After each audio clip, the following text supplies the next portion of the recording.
and then on the way back, what happens from Ta'if? What happens on the way back?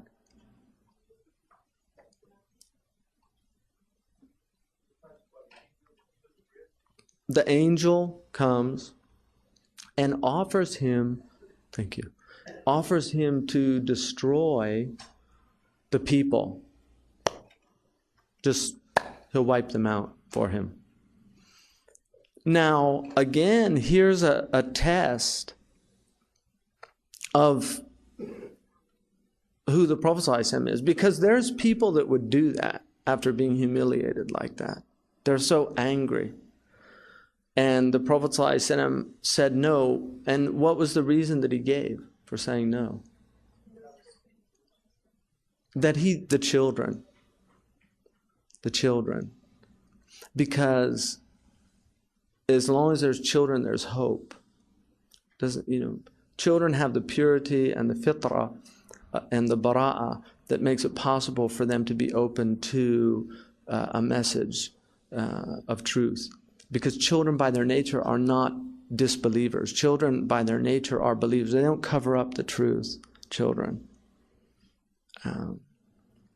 And even really little children, when they do, they're not really covering up the truth. They're just, because they're in the imaginal world, they can make things out the way they want them. So children don't lie. Like little kids, 4-year-old, who broke the glass? You see, then the brain is like working. I don't know. Now, adults assume it's a lie, but it's not. Because in that world of all possibility, there are other alternatives.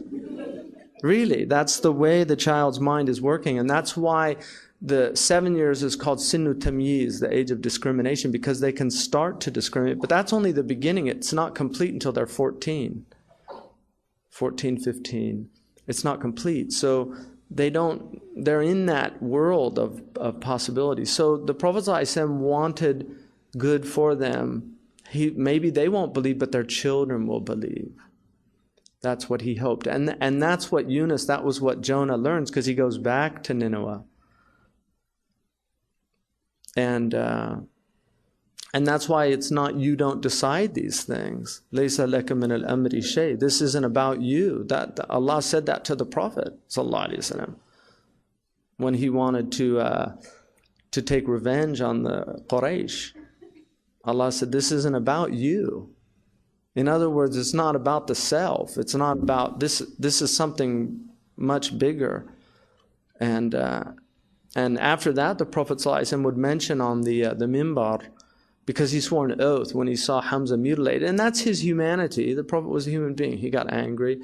He said, if you ever hear me curse anybody, he said, I'm a man and I get angry. But the angels will turn my curse into a prayer for that person. So even if the Prophet got angry, his reality was rahmah. And so whatever his human nature was manifesting, his reality was all mercy. Abu Abbas al-Mursi said all of the prophets were created from the mercy of God, but the Prophet is Ainur Rahmah. He's the essence of mercy. وَمَا أَرْسَلْنَاكَ إِلَّا رَحْمَةً لِلْعَالَمِينَ. We only sent you as a mercy to all the world. And so when he goes back to the second thing that